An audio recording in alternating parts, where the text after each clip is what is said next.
사고 싶은 분들은 사시면 되고 팔고 싶은 분들은 파시면 되는 거죠. 네. 예, 그게 다 있어야 시장이 움직이는 거니까. 기준적으로 어떻게 잡아야 될까요? 뭐 이제 절반 이상은 뭐 성공했다 뭐 이렇게 말씀하셨는데 네네네. 도대체 어떤 걸 해야 성공했다고 얘기할까? 뭘 해도 절반은 성공이겠죠. 뭐 최선 어차피 그 네, 그 뭐 맞닥뜨리는 현실은 엄청난 깡패가 얘기하고 있는데 지금 뭐 EU도 마찬가지고, 네. 일본도 마찬가지고 그렇게 뭐 뇌물을 갖다 주고 선물 갖다 주고 뭐 황금 투구를 갖다 줘도 15%를 맞은 일본에 비하면 그리고 5,500억 달러 투자해야 되잖아요. 거긴 또 우리 3,500억 달러인데 3,500억 달러가 얼마인지 계산해 보면 480조 가까이 되더라고요. 우리나라 돈으로 지금 현재 환율로 보면. 우리나라 1년 예산이 한 630조 정도 되니까 작년 기준으로. 그러면 우리나라 한 1년 예산 정도가 안 되는 한 80% 정도 되는 돈을 투자를 해야 되는데 물론 수익금은 미국이 가져가죠. 근데 이제 이런 조건이 뭐 EU 같은 경우는 그나마 좀 조건을 되게 잘했다라고 하는데 투자 금액이 굉장히 크지만 나라가 많고 그리고 뭐 미국이 원래 투자했던 금액 정도를 뭐 4분의 1로 나눠보면 4년치로 나누면 거의 뭐 원래 투자하던 금액이다 뭐 이렇게 얘기가 나올 정도로 EU는 협상을 잘했다라고 하는데 EU도 근데 15%였습니다. 결국에는 그러면 이거에 실망했다라기보다는 그냥 그동안 많이 먼저 올렸기 때문에 일본 타결 이후에 유럽 타결되고 하면서 결국에 이제 국내도 빨리 타결이 되지 않겠냐라고 해서 15%의 기준점을 두고 주가는 먼저 간 것 같고요. 오늘은 이제 일부 차익 실현이 좀 나왔다라고 좀 개인적으로 보고 있고요.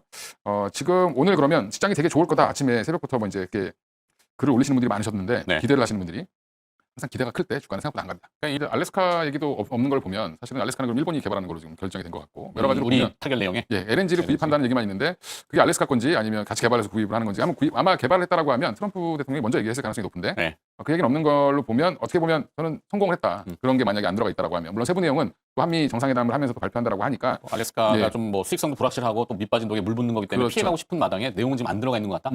들어가지 않겠어요, 근데? 1,000억 달러가 이제 LNG 구입하는 부분이 어떻게 되는 거냐? 그게 네. 거기에 포함되는 건지 아니면 진짜 그냥 천연가스를 사는 건지 이제 뭐 달려 있다고 보시면 될 것 같고요. 지금 그래서 오늘 시장은 이제 그쪽 얘기가 없으니까 실망 매물은 그쪽에서 또 많이 나오고 있는 걸로 보입니다. 그래서 저는 그러니까 이게 긍정적이냐 부정적이냐 보면 일단은 결정이 된 건 긍정적인 거죠. 네.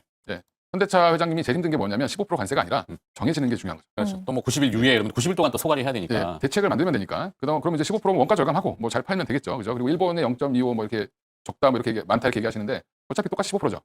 물론 이제 2.5% 있는 데서 맞은 건가, 뭐 12.5%를 부과된 거랑 우리 한꺼번에 15% 부과된 거랑 근데 결국엔 이제 같은 관세 결과는 똑같다라는 부분에서는 사실은 저는 오늘 자동차 매도가 이렇게 많이 나오는 것도 사실 좀 의아하다 이렇게 뭐 개인적으로 생각하고 있습니다. 네. 그래서 기회인가요? 아니면은 기회죠. 예, 기회입니다. 매수 기회? 이럴 때는 오히려 지금 오늘 삼성전자 며칠 계속 올리다가 삼성전자 이제 좀 갑자기 비싸 보이니까 좀 팔죠.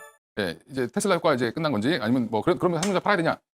다시 7만 원 밑으로 빠지기를 기다리시는 분들이 더 많을 거라고 좀 보고 있고요. 오히려 이제 오늘 오늘 2분기 확정 실적이 나와서 뭐 반도체가 4천억밖에 안 된다 뭐 이런 네. 얘기 때문에 좀 실망하는 것 같을 수도 있어요. 예, 근데 뭐 하이닉스가 또 반대로 또 올라와 주니까 결국에는 지금 뭐 자동차도 마찬가지인 게 지금이 또 기회일 수 있는 거죠. 그래서 오히려 지금 시장은 욕심이 좀 과한 게 아닌가. 오늘 정도면 저는 3,250선을 지금도 지키고 있다라고 하면 이건 때론도 아니죠. 사실 네. 정확히 얘기하면. 예, 그냥 보합권 지키는 거니까. 저는 오히려 이럴 때 종목별로는 좀 과하게 빠지면 오히려 매수 기회로 보시는 게 맞을 것 같다.